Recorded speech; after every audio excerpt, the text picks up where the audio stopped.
अब वो जो हिंदू मुस्लिम की राजनीति है ना, वो सब खत्म हो चुकी है। अब लोग जाग गए हैं, अब लोगों को पता चल गया है कि ये डिवाइड एंड रूल जो पहले अंग्रेज करते थे ना, अब वो चीज़ें यहाँ उजागर हो चुकी हैं। अब तुम्हारी ये राजनीति नहीं चलेगी। यहाँ पर हर वर्ग, हर जाति, हर धर्म का किसान है और अब इनको आप तोड़ नहीं सकते हैं, इनको बरगला नहीं सकते हैं, इनसे वोट बैंक हथिया नहीं। सलवार पहन करके भगौड़ा आदमी जो भाग जाता है, उससे आप पहली बात तो कंपेयर मत कीजिए हमारे किसान भाइयों से। हमारे किसान भाई योद्धा हैं, डटे रहेंगे। उसकी तरह पजामा ये सलवार वलवार पहनकर भागने वाले नहीं हैं और सीने पे गोली खाने वाले हैं। बॉर्डर्स पे भी हमारे भाई डटे हुए हैं।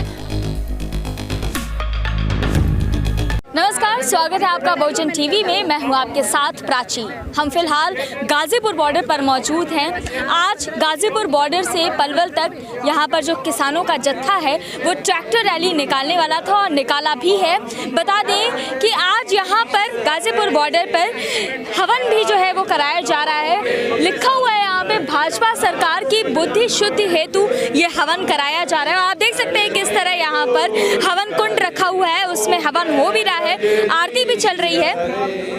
यहाँ से साफ तस्वीरें हम आपको दिखा रहे हैं। तुम्हें करुणा के सागर तुम्हें मुझे तो लगता है स्मृति ईरानी जी भ्रम में है। पहले तो सिलेंडर लेकर के बैठ जाती थी सब्जियों के लिए, तब तो बड़ी महंगाई हो रही थी। महिलाओं के लिए कितने के बड़े बड़े नारे दिए गए थे बीजेपी मैदान में, महिला सम्मान में। आज महिला खड़ी हैं। आज जितने भी बलिदान हुए हैं ना यहाँ पर शहीदों के, उनकी विधवाओं से मैडम जाकर के मिल तो लीजिए, उनकी सुध तो ले लीजिए, अपने कमरों से निकल तो लीजिए। ये जो आप टेक्सटाइल डिपार्टमेंट में साड़ी पहन करके बैठ जाती है ना, कम से कम उसको अब निकाल करके देख लीजिए कि जो महिलाएं जिनके पास कपड़े नहीं है, बच्चों के लिए फीस नहीं है, जो भूखे मर रहे हैं, जो अन्नदाता जो हमें हमारी इकोनॉमी संभाले हुए हैं, उनके जो दाम हैं, उनके जो फसल के दाम हैं, उनको मिल रहे हैं कि नहीं मिल रहे हैं। अगर आप घर से बाहर निकलेंगी, एसी कमरों से बाहर निकलेंगे, तो शायद आप लोगों को हकीकत समझ में आए। मुझे लगता है अब आपको हकीकत समझ में आनी बंद हो गई है।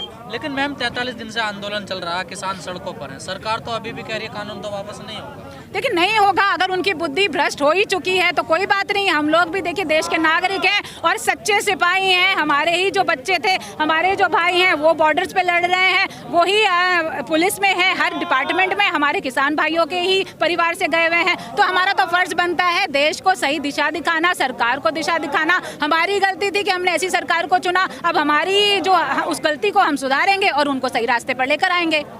मैडम, ये जो पूरा अडानी अंबानी है वो कह रहे हैं कि हम जो डायरेक्ट किसानों से ना जमीन लेते हैं ना अनाज लेते हैं, हम तो एफसीआई से जो अनाज लेते हैं उसको सुरक्षित रखते हैं। केवल हमको बेकार में घसीटा जा रहा है इस पूरे किसान आंदोलन में।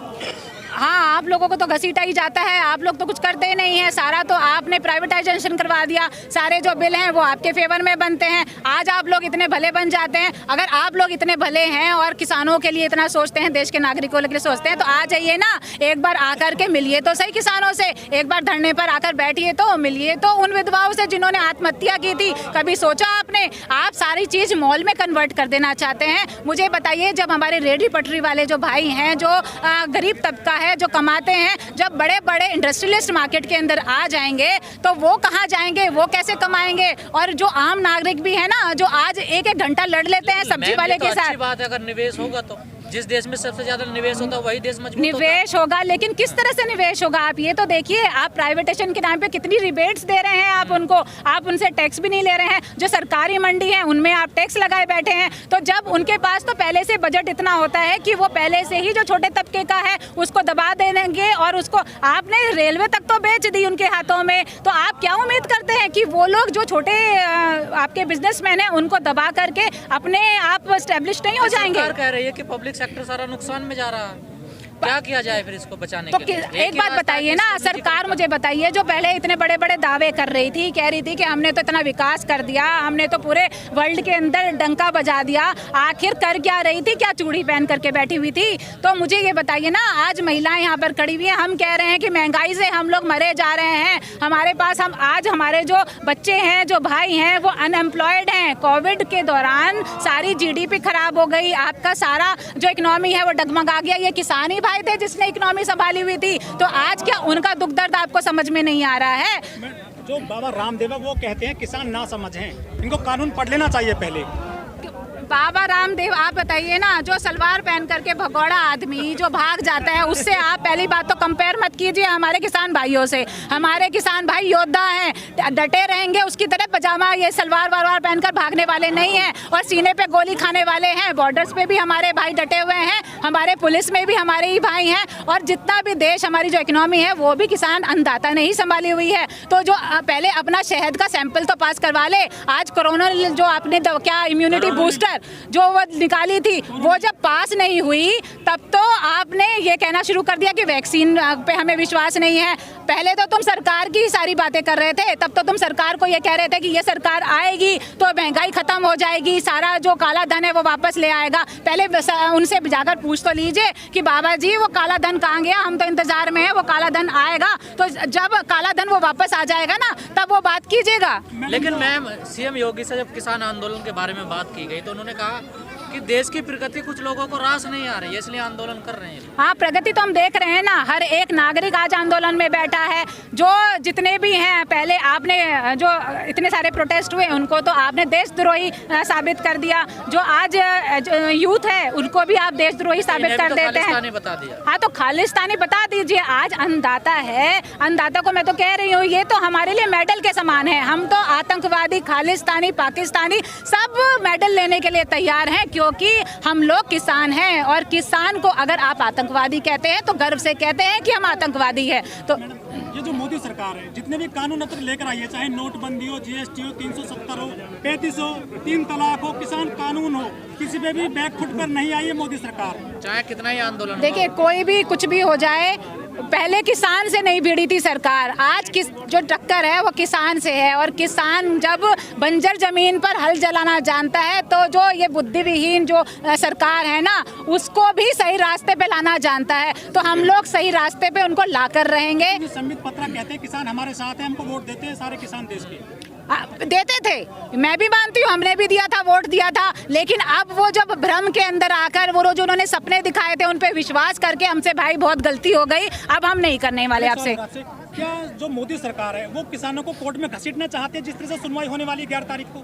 देखिए उनको तो सिर्फ चाहिए, मुद्दे चाहिए कि लोगों को डाइवर्ट करके चीज़ों में लगवा दें और वो लोग अपनी चीज़ें काम करते रहें, इंडस्ट्रियलिस्ट को फ़ायदा पहुँचाते रहें। क्योंकि इलेक्शन भी आ रहे हैं, फंडिंग भी चाहिए होती है, तो वो फंड कहाँ से आएगा? तो वो फंड ले करके पहले अपना काम करेंगे, इलेक्शन जीतेंगे और इतने हम लोग कोर्ट में धक्के खाते रहेंगे। तो उनका तो ये जो स्ट्रैटेजी है ना, ये हम लोग चलने नहीं देंगे और हम लोग इसी तरह से आंदोलन में बैठे हैं और जीत कर ही जाएंगे। मैम, 8 दौर की बातचीत सरकार से हो चुकी है, हर बार किसान नेता भी जाते हैं, सरकार भी बात, लेकिन कोई सफलता नहीं मिलती, बेनतीजा होता है। सफलता मिलेगी कैसे भाई? ऐसे बेकार बिल को हम एक्सेप्ट कैसे कर लें? आप बता दीजिए। वो कहते हैं कि भाई जो हमारा खराब बिल है उसमें भले कितनी कमियां हो, लेकिन फिर भी आप जो भी बेकार बिल है उसको भी एक्सेप्ट कर लो। क्यों कर लें? आपकी मूंछों की लड़ाई के लिए, आपकी इतने अहंकार के लिए कि भाई हम तो हर बिल लाते हैं उसको पास ही करवा के जाते हैं। तो इस बार नहीं चलेगा, बहुत हुआ अत्याचार। अब की बार जो है वो किसानों की चलेगी और किसान ही जीतेगा।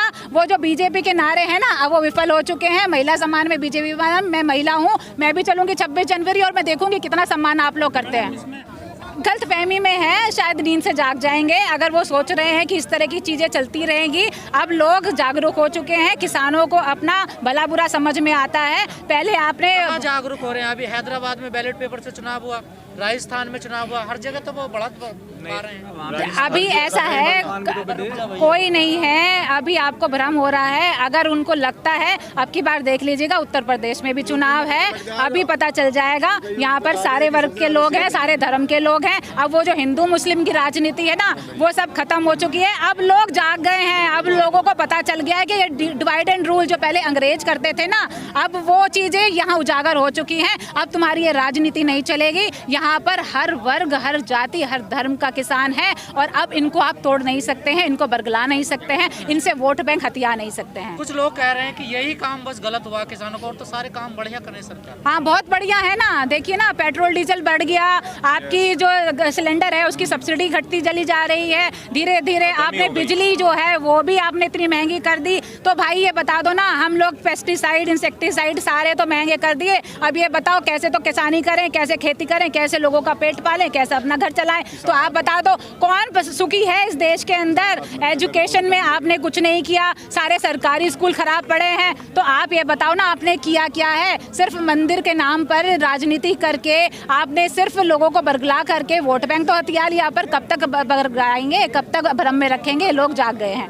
लेकिन एक आखिरी सवाल है मैम, अगर उद्योगपतियों को निशाना बनाया जाएगा इस आंदोलन में तो वो तो एक डर के माहौल में आ जाएंगे, फिर निवेश कैसे करेंगे? देखिए हमारी लड़ाई उद्योगपतियों से नहीं है, आप उनको रिबेट्स दीजिए, लेकिन रिबेट्स बैलेंस में होनी चाहिए। ऐसे नहीं है कि आपने सरकारी जो मंडियां हैं उनको ख़त्म करके उनको इतनी रिबेट्स दे दी कि वो पूरा ही जो मार्केट है उसको कैप्चर कर लें। तो इस तरह की नीति अगर आप लाओगे तो सोच समझ कर तो लाइए, कम से कम इक्वल तो हो, कम से कम सरकारी भी चले, लोगों के पास ऑप्शन तो हो। नीति आप सरकार बनाती है ना, उद्योगपति थोड़ा ही बनाते। देखिए नीति ये ला रहे हैं, आपको गलतफहमी है। अगर अभी भी आपके आंखों से पट्टी नहीं खुल रही है, ये किस तरह की नीति है जो सरकार लेकर आ रही है? ये सरकार उसको पता ही नहीं उसने क्या लिखा था बिल के अंदर, अब तो उसको कमियां पता चल रही हैं। अगर सरकार ने बिल बनाए होते तो क्या उसको कमियां नहीं पता होती? उसको ये नहीं पता होता? पहले के राजा महाराजा जो है लोगों के बीच में जाते थे, कमियां पूछते थे, लेकिन आज ये लोग घर में बैठ करके इन्हीं पूंजीपतियों को बिठा करके बिल बना देते हैं और थोप देते हैं, कहते हैं जी आपके फेवर में है। पढ़ाना देखा उन्होंने